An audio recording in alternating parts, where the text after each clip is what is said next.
መልህቅ አርማዬ ቀይ ባህር ቤቴ ጀግንነት ውርሴ ያባት ያያቴ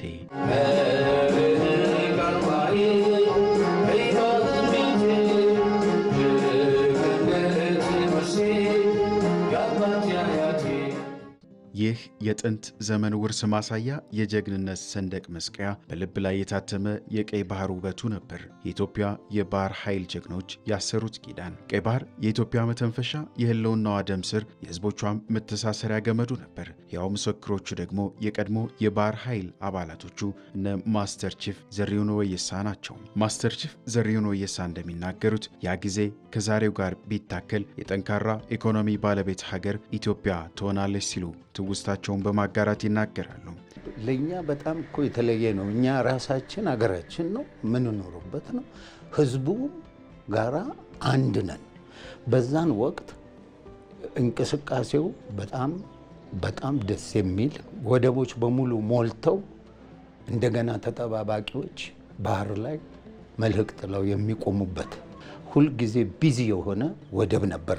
በተለይ አሰብ በዛ በተጀመረው እንቅስቃሴ አሁን ያለው ቢታከልበት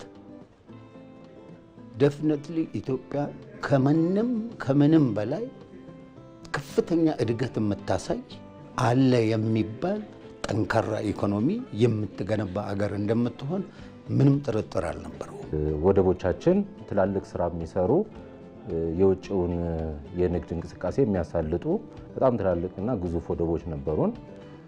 የራሳችን የሆኑ ብዙ ሀብቶችም ነበሩን። በተለይ አሰብ ላይ የነዳጅ ማጣሪያ፣ ሌሎችም በጣም በርካታ የሆኑ የህዝባችን ሀብት የፈሰሰበት ብዙ ሀብት የነበረበት ወደብ ነው እና ይሄ ወደብ እንግዲህ ያው ጊዜውን ጠብቆ እንዲሄድ ተደርጓል በተለያዩ ምክንያቶች። እንግዲህ ያው ጊዜውን ጠብቆ ደግሞ ይመለሳል። ያ ታላቅ ውርስ በተሳሳተ ውሳኔ ተነጥቆ የሀገር ልብም ተሰብሮ ታሪካዊ ቁስል በኢትዮጵያ ላይ ደርሷል። ዛሬ ያ የተፈጸመው ስህተት መራራውን ፍሬ ሀገሪቱ እንድትጎርስ አድርጓታል። የቀድሞው የህወሓት ማዕከላዊ ኮሚቴ አባልና ለ10 ዓመት የትግራይ ክልል ፕሬዝዳንት የነበሩት አቶ ገብሩ አስራት ሉዓላዊነትና ዲሞክራሲ በኢትዮጵያ በሚል ባስነበቡት መጽሐፋቸው ላይ ያነውን ጸረ አንድነት አቋም በመቆጨት ከስህተቱም የድርሻቸውን በመውሰድ ትክክል አልነበርንም ብለውበታል። በመጽሐፋቸው በወቅቱ ከፍተኛ አመራር ውስጥ የነበርን ሰዎች የባህር በር ጉዳይ ለኢትዮጵያ ህልውና ወሳኝ መሆኑን በግልጽና በቆራጥነት መከራከርና ህዝቡ የነበረውን ስሜት መረዳት ሲገባን ይህንን ሳናደርግ ቀርተናል የሚል ቁጭትንም አንስተውበታል። ያኔ መሪዎች በጽሁፍም ሆነ በንግግራቸው የባህር በር ለኢትዮጵያ ረብ የሌለው ይሉ ነበር። ነገር ግን በቢሊዮን የሚቆጠሩ ዶላሮች ሀገርን በልማት ሊያበሩ ሲገባ ለወደብ አገልግሎት እየተከፈሉ የሌሎችን ካዝና ይሞላሉ። የባህር በር ማጣት ለኢትዮጵያ ኢኮኖሚያዊ ሸምቀቆ ነው። በወደብ ስናጣ 1 ሚሊዮን ምናምን ቶን የማይበልጥ የነበረን ወጪ ገቢ ዛሬ እስከ 20 ሚሊዮን ሜትሪክ ቶን ወጪና ገቢ ንግድ ማስተናገድ ወይም ደግሞ ማንቀሳቀስ የምንችልበት ደረጃ ደርሰናል። ይሄ በ2030 ደግሞ እየጨመረ ወደ 35 እስከ 34 ሚሊዮን ሜትሪክ ቶን ይሄዳል። ስለዚህ የባህር በር መኖር ግዴታ ነው። ኢምፖርት አለን፣ ኤክስፖርት አለን። ይሄ ኤክስፖርት እና ኢምፖርት ቫልዩ አለው፣ የራሱ ቫልዩ አለው። እስከ 20 ቢሊዮን ዶላር ያወጣል። ይሄንን ዲፔንድ ሆነን የምናስተላልፈው በባህር ወደብ ላይ ነው። ስለዚህ ይሄ ተጎዳ ማለት ኢኮኖሚያችን ይሄን ያጣል ማለት ነው። የባህር በር ማጣት በታላቁ ሀገር ላይ የተፈረደባት እንደ ሞት ፍርድ ያለ ስለመሆኑም በርካቶች የሚያነሱት ነው። ኢትዮጵያ ቀይ ባህር ላይ የነበራትን ታሪካዊና ተፈጥሯዊ መብት ያጣችበት መንገድ ከዓለም አቀፍ ሕግ አኳያ ተገቢነት የሌለው ስለመሆኑ ይነሳል። ኢትዮጵያን የቀይ ባህር አክሰስ ያሳጣው ውሳኔ ማን ወሰነው? ካቢኔው ይሆናል ብለን የካቢኔውን ዶክመንት ብናገላብጥ የለም፣ ካቢኔው አያውቀውም። የለም ምክር ቤት ይሆናል የወሰነው ብለን ብንወስን ምክር ቤቱም አልነበረ፣ ምክር ቤት አያውቀውም ውሳኔው። የለም የኢትዮጵያ ሕዝብ ሪፈረንደም ወስኖ እንዳይባል ነበርን እኛም ያኔ። የኢትዮጵያ ሕዝብ ያልወሰነው ተወካዮቹ ያላዩት ቢያንስ ካስፈጻሚ ካቢኔ ያላየው ውሳኔ ማን ወሰነው? ማጣትን የሚያክል ነገር ያጣንበት መንገድ ህጋዊነት ችግር እንዳለው ማሳያው ተቋሞች አልገቡበትም። አሁን ግን ኢትዮጵያ ከእንቅልፏ ነቅታለች። የህልውና ጥያቄዋ ወደ ጠረጴዛ ተመልሷል። ኢትዮጵያን ወደ ባህር በሯ መመለስ በደምና ባጥንት ሀገር በመጠበቅ ያቆዩ የትላንት አባቶችን የተፈጥሮና የህጋዊ መብት የማስመለስ የትላንት ክህደትንም በዛሬ ትጋት የመሻር ሂደት ነው። እዚሁ ጉዳይ ላይ ነው የምንቆየው። ወደ ሌላኛው ጥንቅር እናልፋለን። ኢትዮጵያ ለሶስት አስርት ዓመታት የባህር በር ባለቤትነትን ተነፍጋ መቆየቷ ምን አሳጣት የሚለውን በተመለከተ ደግሞ መስከረም ቸርነት በተከታዩ ዘገባ ታስቃኘናለች። ከ130 ሚሊዮን በላይ የህዝብ ቁጥር ያላት ሀገር ኢትዮጵያ ከ3 አስርት ዓመታት በላይ የባህር በሯን አጥታለች። ለኢትዮጵያ የባህር በር ባለቤት አለመሆኗ የሀገሪቱን ሁለንተና እድገት ወደ ኋላ ከመጎተቱም በላይ ህልውናዋን አደጋ ውስጥ የሚከት ነው። ኢትዮጵያ የባህር በር ባለቤት አለመሆኗ ምን አሳጣት? የባህር በር ቢኖራትስ ምን ትጠቀማለች? የሚለውን ጥቂት ነጥብ እናንሳ። አስቀድመን ንግድና ኢኮኖሚን እንመልከት። ከ95 በመቶ በላይ የሚሆነውን የውጭ ንግድ በጅቡቲ በኩል የምታስተናግደው ኢትዮጵያ ለወደብ ኪራይና ተያያዥ አገልግሎቶች በየዓመቱ ከ1 እስከ 2 ቢሊዮን ዶላር ታወጣለች። ይህም በቀጠናው የባህር በር ካላቸው ሀገራት ጋር ሲነጻጸር ከውጭ የሚገቡ ምርቶች ላይ ከ15 እስከ 25 በመቶ ለተጨማሪ ወጪ ይዳርጋታል። ለአብነት ያህል አሁን ላይ ከውጪ በ10,000 ዶላር አዲስ አበባ የሚገባ ተሽከርካሪ ኢትዮጵያ የባህር በር ቢኖራት ከ8,000 እስከ 8,500 ዶላር ይሆን ነበር ማለት ነው። አስቡት፣ ነዳጅ፣ የምግብ ምርቶች፣ ማሽነሪዎችና መሰል ምርቶች በምን ያህል ዋጋ ሊቀንሱ እንደሚችሉ። ይህ ብቻ አይደለም። ኢትዮጵያ ለውጭ ገበያ የምታቀርባቸው እንደ ቡና፣ ወርቅ፣ የቁም እንስሳትና መሰል ምርቶች በዓለም አቀፍ ደረጃ ተወዳዳሪ እንዲሆኑ ያስችላል። የውጭ ባለሀብቶችን በመሳብ የስራ ዕድል ተጠቃሚ እንዲጨምርና የውጭ ምንዛሬ ገቢም እንዲያድግ የሚያደርግ ነው። አሁን ደግሞ ከደህንነት አኳያ እንመልከተው። ለኢትዮጵያ የባህር በር ጉዳይ የህልውናም ጉዳይ ነው።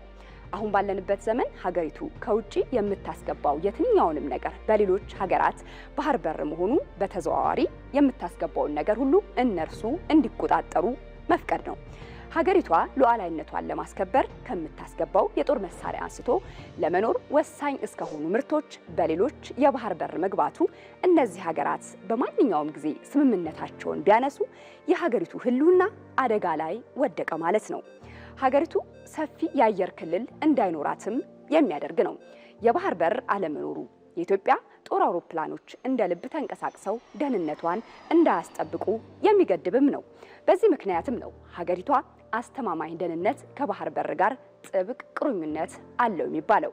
ይህ ብቻ አይደለም። የባህር በር አልባነት የዲጂታል ነፃነትንም ጥያቄ ውስጥ የሚከት ነው።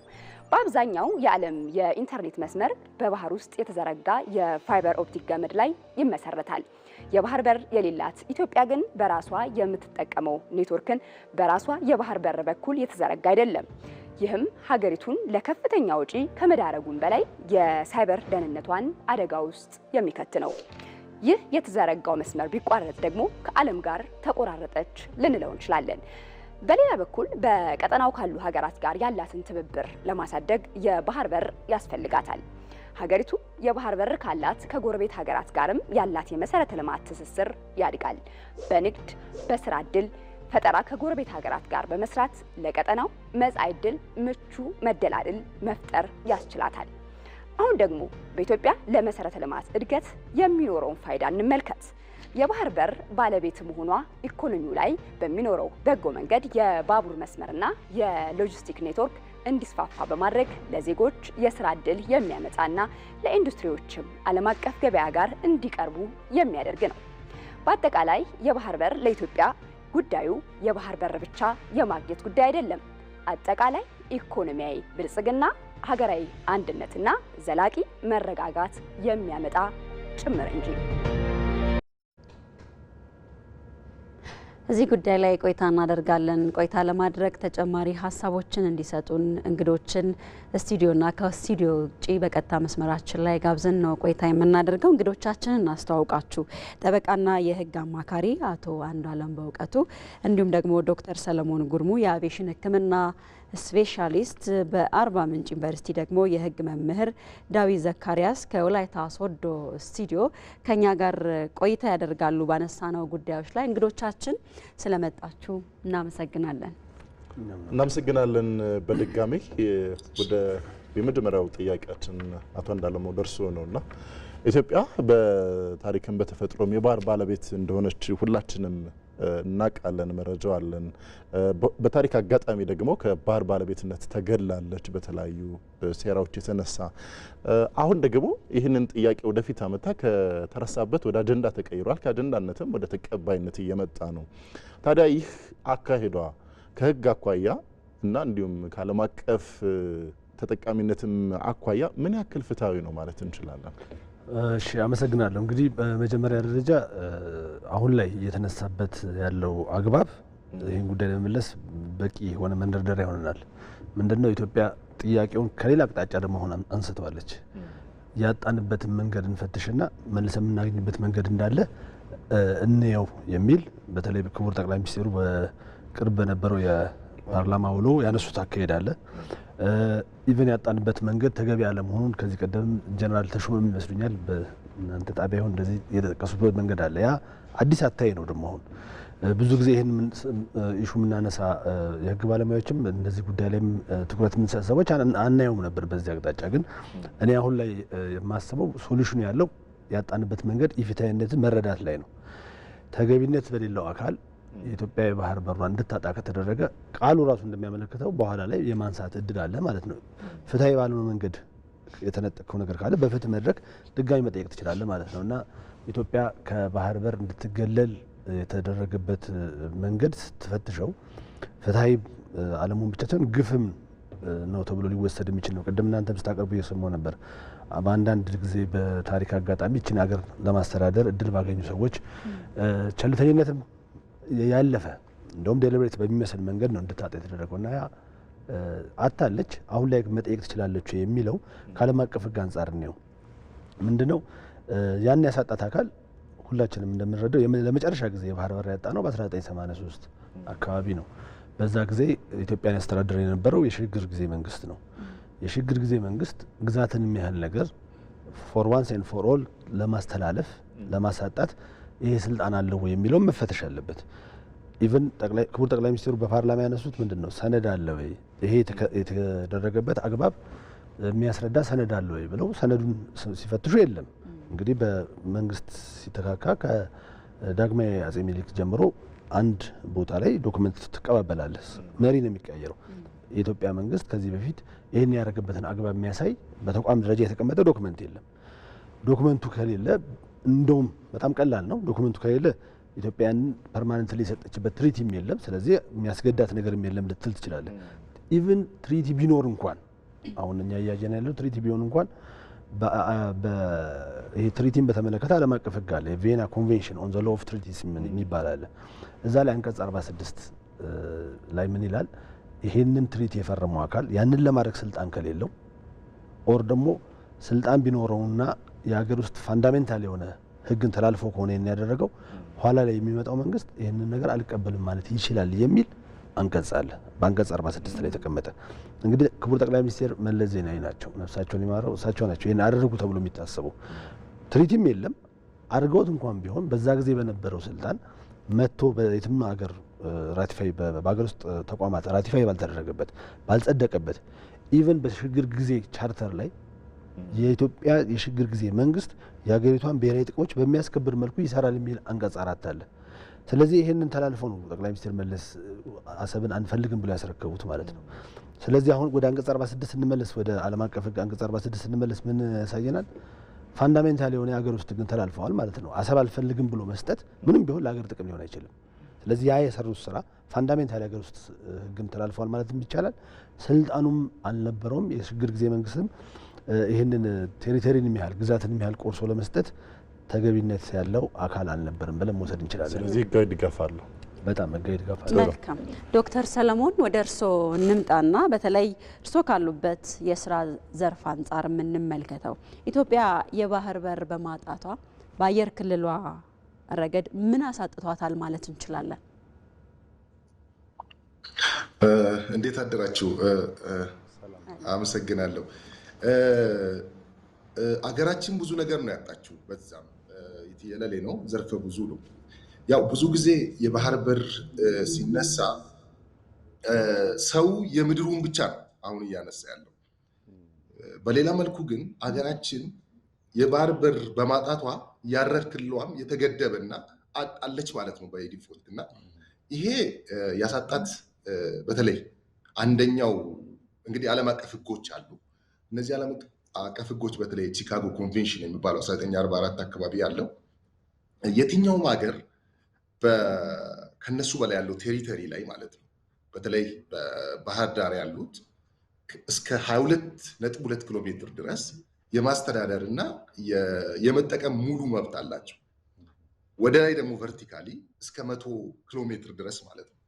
ይሄ ማለት አገራችን እንግዲህ የባህር በር የለንም፣ የባህር ዳርቻ የለንም ማለት ነው። ይሄስ ማለት ኢትዮጵያ ብሔራዊ ሉዓላዊነቷን አጣለች ማለት ነው። በባህር ዳርቻ ብሔራዊ ሉዓላዊነት። ሁለተኛው እንግዲህ ቅድም ከኢኮኖሚ ጋር የተነሳ ነገር አለ።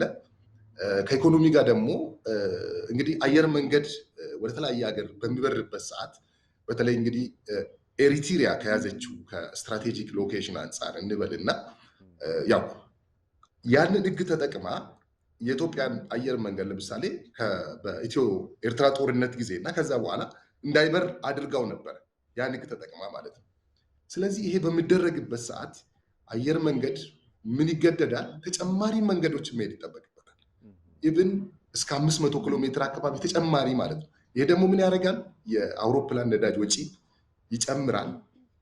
እንዲሁም ደግሞ አውሮፕላኖች እንግዲህ ብዙ አገልግሎት በሰጡ ቁጥር ያው የአገልግሎት ዘመናቸውንም ያሳጣል። እንዲሁም ደግሞ እንግዲህ ያለህን አውሮፕላን በሮቴሽን መጠቀም መቻል አለብህ ወደ ተለያዩ ሀገሮች ለመብረር ማለት ነው። ስለዚህ ትራንዚት ላይ ብዙ ሰዓት ስለሚቆዩ በአግባቡ ተጠቅመ ያንን ማድረግ አትችልም ማለት ነው እና ይሄ አንድ የኢኮኖሚ ጫና አለው በራሱ። ይሄ ብቻም አይደለም። ለምሳሌ የባህር ዳርቻ ሩቶች ክፍያዎች አሉ፣ ዓለም አቀፍ ክፍያዎች ማለት ነው። ለምሳሌ አሁን ግብፅ ከሬድሲ በጣም ብዙ የምታገኝበት ወይ አለ። ኬንያም ለምሳሌ ከሂንዲያን ኦሽንስ፣ የመን ከነዚህ ጋር ባህረ ሰላጤ ምናምን ማለት ነው። ስለዚህ ይህንንም አሳጥቶናል። ቢያንስ የባህር ዳርቻ አየር ክልል ስለሌለም ማለት ነው። ሌላው ግድብ ከደህንነት ጋር ተገናኝቶ የተነሳ ነገር አለ። እንግዲህ መርከቦቻችን በዚህ ባህር ላይ በሚጠቀሙበት ሰዓት እንበልና የተለያዩ ጉዳቶች ቢደርሱበት የነፍስ አድን ግብረ መልስ እንኳን መስጠት ብጠበቅበት የኢትዮጵያ የአየር ክልላችን ምክንያቱም ሚሊተሪ ኦፕሬሽኖች ስለማይፈቀዱ ወደዛ ሄዶ ያንን ማድረግ አይችልም ማለት ነው። ሌላም ተጨማሪ ነገር ማየት እንችላለን። ለምሳሌ የባህር ዳርቻ የራዳር ወይ ደግሞ ትንበሃ አላቸው ብዙ ሀገሮች ወይ ደግሞ ይሄ ናቫል ኤር ዲፌንስ ሲስተም ይባላል እና እኛ ይህንን የለን። ይሄ ማለት ከባህር ዳርቻ የምነሱ እንግዲህ በጣም ይህ አካባቢ በጣም የቴሮሪስት አክሽኖች አሉ ብዙ ነውና ከዚህ የሚቃጣን ነገር ቀድመን ተንቤን አክሽን ለመውሰድ ለሀገሪቱ የደህንነት አስጊ ሁኔታ ነው ማለት ነው እና ስለዚህ በጣም ብዙ ነው የባህር ዳርቻ። ስለዚህ ምንድን ነው በተለይ እንበላው ለምሳሌ እንግዲህ በአሁኑ ሰዓት በሱዳን አካባቢ ያለው የእርስ በርስ ጦርነትን የሶማሊያ ይሄ የቴሪቶሪያል ፍራግሜንቴሽን ነገሮች ተጨምሮ ከኤርትራን ደግሞ ስትራቴጂ ሎኬሽን አካባቢ ብናይ እስካሁን ካጣ ነው ራሱ የወደፊት ልናጣ የምንችለው ነገሮች። ምክንያቱም እንግዲህ የኢትዮጵያ የአየር ሰርቪስ በጣም እያደገ ነው ያለው እና የምናጣው ብዙ ነገሮች አሉ። ስለዚህ ይሄ በቀላሉ የምታየ አይደለም ማለት ነው። ስለዚህ ትልቅ አደራ በአሁኑ ትውልድ ላይ የተጣለና ቅድም እንዳነሳችሁት እስካሁን መቆየት የሌለበት ምክንያቱም የሚፈጠሩ ነገሮች አይታወቁም ወደፊትና እነዚህ ችግሮች ዘርፈ ብዙና እኛ ደግሞ የአሁኑ ትውልድ አገሩን የሚወድ ዜጋና ንቁ ዜጋ ይህን ነገር ለዓለም አቀፍ አሁን የተጀመረው ጥሩ አቅጣጫዎች አሉ። በውጭ ጉዳይም አሳውቆ ዓለም ይሄን ነገር ተረድቶ ኢትዮጵያ በግፍ ያጣችውን የባህር በር በተቻለ ሁላ ማለት ነው እንግዲህ የሰላም እንትኖች አስቀዳሚ ናቸው ማግኘት አለበት ብዬ ነው ብለው ማለት ነው። ዶክተር ቆንጆ ሀሳብ ነው ያነሱልን፣ እናመሰግናለን። ወደ አቶ ዳዊት እንለፍ። ቀደም ሲልም እያነሳ ነው ነበር በተለያየ መንገድ ነው ኢትዮጵያ የባህር በሯን ያጣችው። አሁን ላይ ደግሞ በሰፊው አጀንዳ ሆኗል። ተቀባይነትም እንዲኖረው የተለያዩ ተግባራት እየተሰሩ እንደሆነ እናስባለንና ማህበረሰቡም ከዚህ በፊት ዝምታውን ሰብሮ አሁን ላይ የራሱ ጉዳይ አድርጎ እየተንቀሳቀሰ ነው የሚገኘው በተለያየ መንገድና ይህ እንቅስቃሴ እንዴት ነው የሚመለከቱት? ለማሳካት ኢትዮጵያ የምታደርገውን ጥረት በማገዝ ረገድ ምን ሚና ይኖረዋል ማለት እንችላለን? እሺ አመሰግናለሁ። አንደኛው ነገር አንድን ያጣነው መብት ማስመለስ የምንችለው እኛ በህግ አግባብ ሁላችንም በአንድነት ተነስተን ስንንቀሳቀስ ነው። ህዝብ ከመንግስት ጋር ሆነው መንግስትም ከህዝብ ጋር ሆነው የተለያዩ መነሳት የሚገባቸውን የህግ አግባቦችን ዲፕሎማቲካሊ መሰራት የሚገባዎችን እያንዳንዱን ነገር በምንሰራበት ወቅት ማሳካት የምንፈልጋቸውን የተለያዩ ህጋዊ የሆኑ ዓላማዎችን ማሳካት የምንችልበት አጋጣሚዎች አሉ።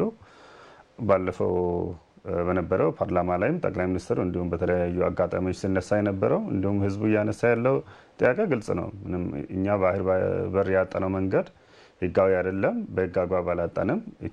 ከኢትዮጵያ አሳልፈው ለሌላ ወገን የተሰጠበት አግባብ አንድ በዓለም አቀፍ ህግ ላይ ያለውን የሚያሟላ አይደለም።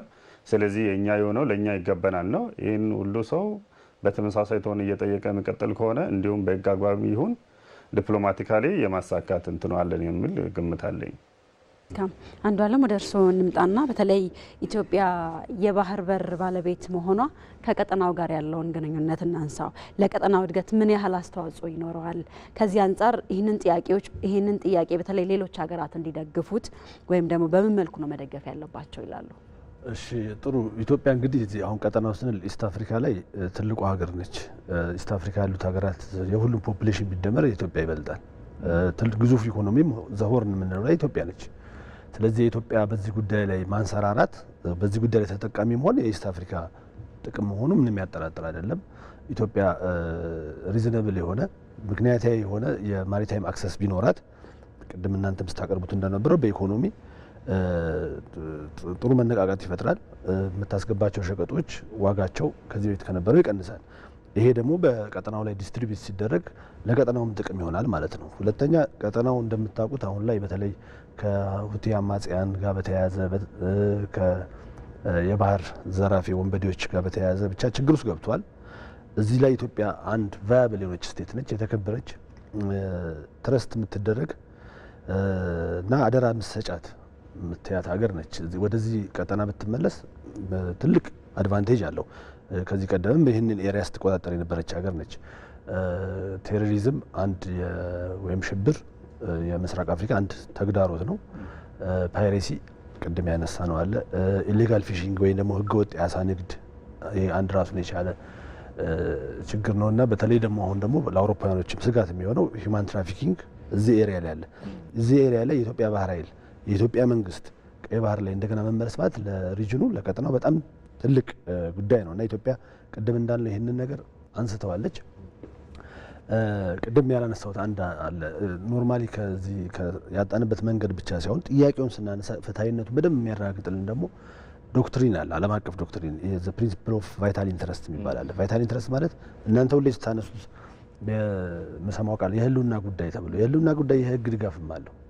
አሁን ብዙ ጊዜ ባለፈውም እዚሁ እያነሳ ነው ነበር ጠቅላይ ሚኒስትሩ በፓርላማ ቀርበው የሰጧቸው ማብራሪያዎች እያንዳንዳቸው ጉዳዮች የሚገርመው ዓለም አቀፍ ባክግራውንድ አላቸው። ሽምግልና ጨምሮ አሸማግሉ ማለት ሪኒጎሽት እናደርግ ማለት ነው። እሱ የህግ ድጋፍ አለው። አሁን ቅድም ያልኩሽ የህልውና ጉዳይ የምትሉት ኢትዮጵያ በጣም ተጎድታለች ብለን ስናነሳ ቫይታል ኢንተረስት ከሆነ ለአንዲት ሀገር ያንን የምታነሽበት ዓለም አቀፍ መርህ አለ። ለምሳሌ ኦስትሪያ ላንድ ሎክድ ነች። ከዓለም አንደኛው ዓለም ጦርነት መጠናቀቅ ተከትሎ እንደኛ ሆነች ላንድ ሎክድ ሆነች እና ከኢታሊያ ጋር ኒጎሽት አድርጋ ኢታሊ እንትን ያለው ጋራንትድ የሆነ አክሰስ እንድሰጥ ተደርጓል። ቦሊቪያ ሁልጊዜ የምናነሷለን ከቺሊ እሷ እንደውም ዓለም አቀፍ ፍርድ ቤት ብላ ወስደዋለች። ሄዳ ይሄን ማግኘት አለብሽ። ለምን ያ ጉዳይ መታነሹ ጉዳይ ጥቅም አለኝ ብለሽ ኢንተረስት አለኝ ብለሽ መታነሹ ጉዳይ ቫይታል ከሆነ እንደገና በዓለም አቀፍ ሕግ በዓለም አቀፍ መድረኮች እንድታነሽ የሚፈቅድ በዲፕሎማሲና በዓለም አቀፍ ሕግ ላይ የተለመደ አካሄዳለ እና ሁልጊዜም አንቀጽ ይሄ አዋጅ ይሄ ኮንቬንሽን ብቻ አይደለም ማለት ያለብን። ዓለም አቀፍ ሕግን ስንተነትን ሁልጊዜም ዓለም አቀፍ የዳበረው ስርዓት የሚባል አለ። ኢንተርናሽናል ከስተመሪ ሎ የምንለው ግዴታ መጻፍም የለበትም። ፕራክቲስ ታሳይና እነኚህ ፕራክቲሶች እነኚህ ሀገራት ተጠቅሞበታል ብለሽ ጥያቄሽን በዓለም አቀፍ መድረክ ማንሳት ትችላለሽ ማለት ነው። ከዛ አንጻር ኢትዮጵያ ይሄ ፕሪንሲፕል ኦፍ ቫይታል ኢንተረስት የህልውና ጉዳይ ወይም ደግሞ ያጣሁት ጉዳይ የምጠይቀው ጉዳይ በጣም አስፈላጊ ነው ብሎ ጥያቄውን ማንሳት የምትችልበት ፍትሐዊ አካሄድ አለ ማለት ነው። ጥሩ። ወደ አቶ ዳዊት በድጋሚ እንመለስ። ኢትዮጵያ የባህር በርን ለማግኘት ያው በተለያየ መንገድ ጥረቶችን እያደረገች ነው የምትገኘው። ይህን ጥረት በምን አይነት መንገድ ማሳካት ይቻላል? ምን አይነት መንገዶችን ነው ልንከተል የሚገባው? ከህግ አኳያም በደንብ ቢያነሱልን ጥሩ ነው።